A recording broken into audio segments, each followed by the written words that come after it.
കേരളത്തിൽ ഏപ്രിൽ 26 വെള്ളിയാഴ്ച ലോക്സഭാ തെരഞ്ഞെടുപ്പ് നടത്താനുള്ള നീക്കം വിശ്വാസികൾക്ക് അസൗകര്യം ഉണ്ടാക്കുമെന്നും അതിനാൽ അത് മാറ്റിവെക്കണമെന്നുമുള്ള ലീഗ് നേതാവ് സലാമിൻ്റെ പ്രസ്താവനയ്ക്ക് പിന്നാലെ വെള്ളിയാഴ്ച വോട്ടെടുപ്പ് നടത്താനുള്ള തീരുമാനം കേന്ദ്ര തെരഞ്ഞെടുപ്പ് കമ്മീഷൻ പുനഃപരിശോധിക്കണമെന്നും ജുമാ ദിവസത്തെ വോട്ടെടുപ്പ് വിശ്വാസികൾക്ക് മാത്രമല്ല വോട്ടെടുപ്പ് ചുമതലയുള്ള മുസ്ലിം ഉദ്യോഗസ്ഥർക്കും പോളിംഗ് ഏജന്റുമാരായ വിശ്വാസികൾക്കും അസൗകര്യം സൃഷ്ടിക്കുമെന്നും പറഞ്ഞുകൊണ്ട് കേരള മുസ്ലിം ജമായത്ത്, സമസ്ത, SDPI പാർട്ടി അങ്ങനെ കൂടുതൽ മുസ്ലിം സംഘടനകൾ രംഗത്തെത്തിയതോടെ MM ഹസൻ ആക്ടിംഗ് പ്രസിഡന്റായിരിക്കുന്ന KPCCയും പ്രതിപക്ഷ നേതാവ് VD സതീശനും വെള്ളിയാഴ്ച തെരഞ്ഞെടുപ്പ് മാറ്റിവെക്കണമെന്ന് ആവശ്യപ്പെട്ടുകൊണ്ട് തെരഞ്ഞെടുപ്പ് കമ്മീഷനെ സമീപിച്ചിരിക്കുകയാണ്.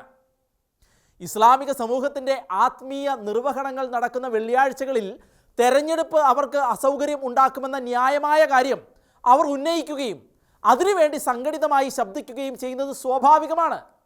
എന്നാൽ കഴിഞ്ഞ കുറേ നാളുകളായി ക്രൈസ്തവ സമൂഹത്തിൻ്റെ ആധ്യാത്മിക നിർവഹണങ്ങളെയും ആരാധനയെയും അവഗണിച്ചുകൊണ്ട് അങ്ങേയറ്റം നിഷേധാത്മകമായ സമീപനമാണ് കേരളത്തിൽ ഉണ്ടായിക്കൊണ്ടിരിക്കുന്നത്.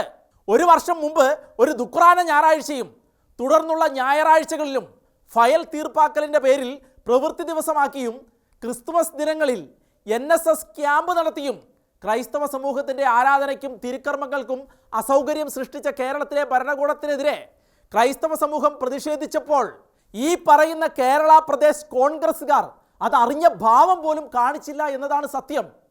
മതങ്ങളുടെ വിശേഷ ദിവസങ്ങളിൽ അധ്യാപകർക്കുള്ള പരിശീലന പരിപാടികളോ മൂല്യനിർണയ ക്യാമ്പുകളോ കലാകായിക മത്സരങ്ങളോ നടത്തുന്ന ഒരു പതിവും കേരളത്തിൽ ഇല്ലായിരുന്നു.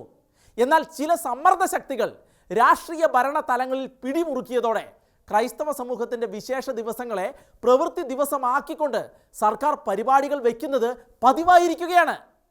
ഈ പ്രതിഷേധത്തെക്കുറിച്ച് ഒന്നും അറിയാത്തവരോ ഇതൊന്നും കാണാത്തവരോ അല്ല ക്രിസ്ത്യൻ നാമധാരികൾ ഉൾപ്പെട്ട രാഷ്ട്രീയ നേതാക്കന്മാർ. എന്നാൽ വെള്ളിയാഴ്ച വോട്ടെടുപ്പ് മാറ്റാൻ കാണിക്കുന്ന ആവേശത്തിൻ്റെ ഒരംശം പോലും ക്രൈസ്തവരുടെ ആവശ്യത്തിൽ അവർ കാണിച്ചിട്ടില്ല. ഇനിയൊട്ട് കാണിക്കുമെന്ന് തോന്നുന്നുമില്ല.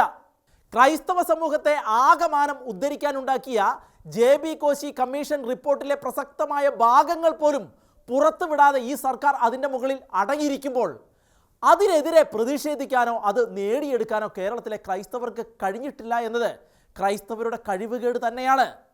എന്നാൽ ഭരണകൂടത്തെ സമ്മർദ്ദത്തിലാക്കാനുള്ള അവസരങ്ങൾ ഫലപ്രദമായി വിനിയോഗിക്കേണ്ട പ്രതിപക്ഷം ക്രൈസ്തവർക്ക് വേണ്ടി ഈ ആവശ്യവുമായി രംഗത്ത് വന്നിട്ടില്ല എന്നതും ഏറെ ഖേദകരമാണ്. ഇനിയും കാര്യങ്ങൾ മനസ്സിലാക്കി ക്രൈസ്തവർ മുന്നോട്ട് പോയില്ലെങ്കിൽ കടുത്ത നിരാശയായിരിക്കും ഫലം.